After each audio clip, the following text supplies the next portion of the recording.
नमस्कार दोस्तों, आप सभी का हमारे YouTube का अनमोल क्लासेस में स्वागत है।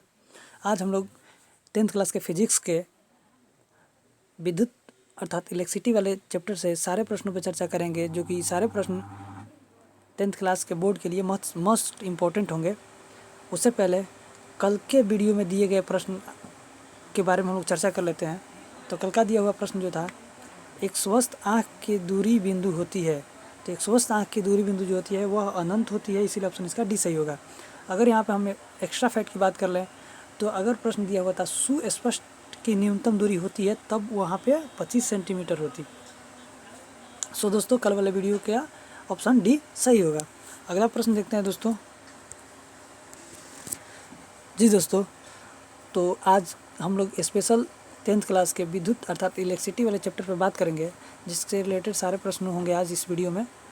और आप चाहो तो मेरे इस सारे वीडियो के माध्यम से घर बैठे 10th क्लास की तैयारी अच्छी खासी कर सकते हो। तो शुरू करते हैं दोस्तों। पहला प्रश्न दिया हुआ है, प्रतिरोध का SI मात्रक होता है। तो प्रतिरोध का SI मात्रक जो होता है वह ओम होता है, इसलिए ऑप्शन इसका बी सही होगा। अब यहाँ पे हम लोग इस प्रश्न से एक्स्ट्रा फैक्ट की बात करें तो बाकी के जो 3 ऑप्शन दिए हुए हैं उनके बारे में चर्चा करते हैं।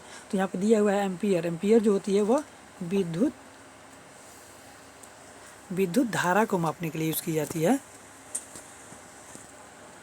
और यहाँ पे अर्ग जो है, तो अर्ग कार्य का CGS पद्धति में SI यूनिट होती है। और वोल्ट जो होती है, तो वोल्ट के द्वारा हम विभवांतर को मापते हैं। सो दोस्तों, इस प्रकार से हम सारे प्रश्नों के एक्स्ट्रा फैक्ट के ऊपर बात करेंगे। तो अगला प्रश्न देखते हैं दोस्तों। अगला प्रश्न दिया हुआ है 1 वोल्ट बराबर होता है। 1 वोल्ट के बराबर जो होता है यहाँ पे 1 जूल प्रति कूलम होता है, इसलिए ऑप्शन इसका बी, इसलिए इसका ऑप्शन बी सही होगा। सो दोस्तों, अगला प्रश्न हम लोग देखते हैं। जी हाँ, अगला प्रश्न दिया हुआ है विद्युत विभवांतर का SI मात्रक होता है। तो विद्युत विभवांतर को वोल्ट में मापते हैं, इसीलिए ऑप्शन इसका बी सही होगा। अब यहाँ फिर से हम लोग अगर बात करें बाकी के 3 ऑप्शनों के ऊपर चर्चा करते हैं। तो वाट जो दिया हुआ है ये शक्ति का SI यूनिट होता है, इसलिए यहाँ वाट को शक्ति में मापते हैं। शक्ति को वाट में मापते हैं। और फिर यहाँ पे एम्पियर जो दिया हुआ है, तो ये विद्युत धारा को मापता है, एम्पियर। और यहाँ पे ओम जो दिया हुआ है, तो अभी ऊपर हम लोग बात की, ओम किसको मापता है यार? प्रतिरोध को मापता है।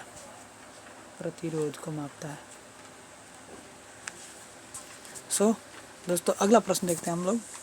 अगला प्रश्न दिया हुआ है आवेश का SI मात्रक होता है। तो आवेश का SI यूनिट जो होता है वह कूलम होता है, इसलिए ऑप्शन इसका डी सही होगा। अगर फिर हम यहाँ पे बाकी के 3 ऑप्शनों के ऊपर बात करें तो ध्यान से देखिए, वोल्ट जो दिया हुआ है विभवांतर को मापता है। ओम जो होता है प्रतिरोध को मापता है।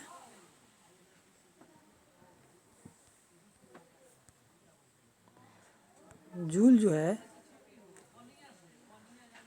कार्य को जूल में मापते हैं। और आवेश को कूलम में मापते हैं, इसलिए ऑप्शन इसका डी सही होगा।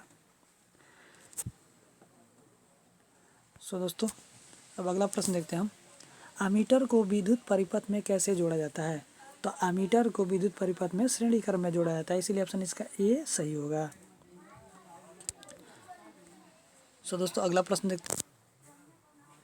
जी हाँ, अगला प्रश्न दिया हुआ है 1 कूलम विद्युत आवेश कितने प्रोटॉन के बराबर होता है? तो 1 कूलम विद्युत आवेश जो होता है 1.6 × 10⁻19 कूलम के बराबर होता है, इसलिए ऑप्शन इसका बी सही होगा। सो अगला प्रश्न देखते हैं हम लोग। अगला प्रश्न दिया हुआ है कि किसी चालक के छोरों के बीच विभवांतर अगर भी हो, प्रतिरोध R हो एवं प्रवाहित धारा I हो, तो उसके बीच क्या संबंध होंगे? तो इसका संबंध जो होगा वो होगा R =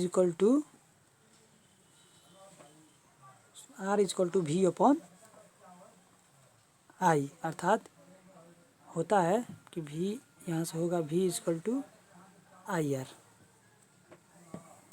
और यहीं से हमारा निकलेगा फिर R equal to V upon I, जो कि ऑप्शन सी में है, इसलिए इसका आंसर सी सही होगा। सो दोस्तों अगला प्रश्न देखते हैं हम। जी दोस्तों अगला प्रश्न दिया हुआ है, यह प्रश्न एक न्यूमेरिकल के रूप में दिया हुआ है। ध्यान से पढ़ते हैं, इस क्वेश्चन को समझते हैं। यहाँ पे क्वेश्चन दिया हुआ है, एक विद्युत हीटर की कुंडली जिसका प्रतिरोध, प्रश्न को पढ़ के ध्यान से समझिए क्या क्या दिया हुआ है। यहाँ पे बोल रहे हैं प्रतिरोध कितना दिया हुआ है बाबू, 55 ओम। फिर बोल रहा है कि 220 वोल्ट अर्थात विभवांतर भी दे दिया है, कितना भी का मान दे दिया है 220। स्रोत से जो विद्युत धारा लेगी उसका मान होगा, तो विद्युत धारा आई का मान पूछ रहा है। अब इस प्रश्न में हमें देखिए क्या क्या दे दिया हुआ है, तो यहाँ ध्यान से निकालते हैं हम। तो आर दे दिया है हमें 55 ओम, ठीक। फिर हमें दे दिया है भी दे दिया हुआ है, भी दे दिया हुआ है 220 वोल्ट। अब पूछ रहा है हमसे कि आई निकालिए, तो हम जानते हैं कि आई इक्वल टू होता है वी अपॉन आर। क्या होता है, I equal to V upon R. तो वी का मान दिया हुआ कितना, पुट करते हैं 220 बट्टा 55। 55 का 4 बार पहाड़ा पढ़ेंगे तो 220 आएगा, इसीलिए 4 आएगा। अर्थात आई धारा होती है, धारा का किस्म होता है एम्पियर में, इसलिए आंसर होगा 4 एम्पियर। अब ऑप्शन देखते हैं किस ऑप्शन में दिया हुआ है 4 एम्पियर, तो 4 एम्पियर यहाँ पे ए में दिया हुआ है, इसलिए इसका आंसर ए सही होगा।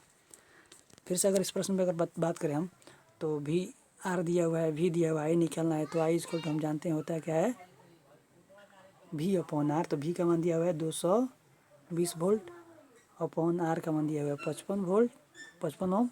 55 के पढ़ा 4 बार पढ़ेंगे तो 220 आएगा, इसलिए आई का मान हमारा कितना निकलेगा यहाँ से 4 एम्पियर, इसलिए ऑप्शन ए सही होगा। सो दोस्तों अगला प्रश्न हम देखते हैं। जी तो अगला प्रश्न दिया हुआ है कि किसी बल्ब से 1 मिनट में 120 कूलम, यहाँ देखिए ध्यान से,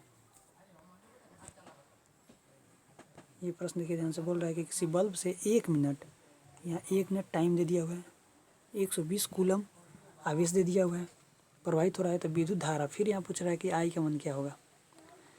तो मुझे दिया हुआ है यहाँ पे टी, टाइम दे दिया है 1 मिनट अर्थात 60 सेकेंड। 1 मिनट में कितना सेकंड होगा, 60 सेकेंड हो गया। फिर यहाँ पे क्यू का मान मुझे दे दिया है आवेश 120 कूलम दे दिया हुआ है। तो यहाँ से हम आई निकालेंगे, क्या चीज़, आई इक्वल टू होता है क्या है, क्यू अपॉन टी। तो क्यू का मान मुझे दिया है कितना 120, टी का मान कितना रखेंगे हम 60 रखेंगे, 60 सेकेंड, 60 से कटाएंगे 60 दूनी का 120, तो आया कितना 2 एम्पियर, इसीलिए आई का मान यहाँ पे 2 एम्पियर होगा, इसलिए ऑप्शन इसका बी सही होगा। सो दोस्तों अगला प्रश्न देखते हैं हम लोग। जी दोस्तों अगला प्रश्न दिया हुआ है कि किसी बल्ब से 220 वोल्ट पर 2 एम्पियर की धारा प्रवाहित होती है तो फिलामेंट का प्रतिरोध क्या होगा। इस प्रश्न में हमें भी का मान दे दिया हुआ है, यहाँ पे आई का मान दे दिया हुआ है, यहाँ पे ये भी, ये है मेरा आई। अब हमें यहाँ का निकालना है प्रतिरोध अर्थात आर निकालना है। तो हम जानते हैं कि आर इक्वल टू होता है भी अपॉन आई। तो भी का मान कितना दिया हुआ है 220 वोल्ट, आई का मान कितना है 2, इसको डिवाइड करते हैं तो 110 ओम आएगा, इसलिए इसका आंसर बी सही होगा, 110 ओम। सो दोस्तों अगला प्रश्न देखते हैं हम लोग। जी हाँ दोस्तों अगला प्रश्न दिया हुआ है, विद्युत बल्ब में फिलामेंट का तार बना होता है, तो किस चीज़ का बना होता है, तो विद्युत बल्ब का फिलामेंट जो होता है टंगस्टन का बना होता है, इसलिए ऑप्शन इसका डी सही होगा। और अगला प्रश्न देखते हैं दोस्तों।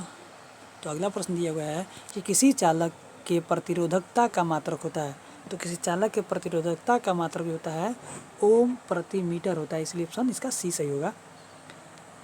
और अगला प्रश्न देखते हैं दोस्तों। तो इस वीडियो का आखिरी और लास्ट प्रश्न जो दिया हुआ है वो प्रश्न है कि विद्युत फ्यूज विद्युत धारा के किस प्रभाव पर कार्य करता है। तो विद्युत फ्यूज विद्युत धारा के ऊष्मीय प्रभाव पर कार्य करता है, इसलिए ऑप्शन इसका ए सही होगा।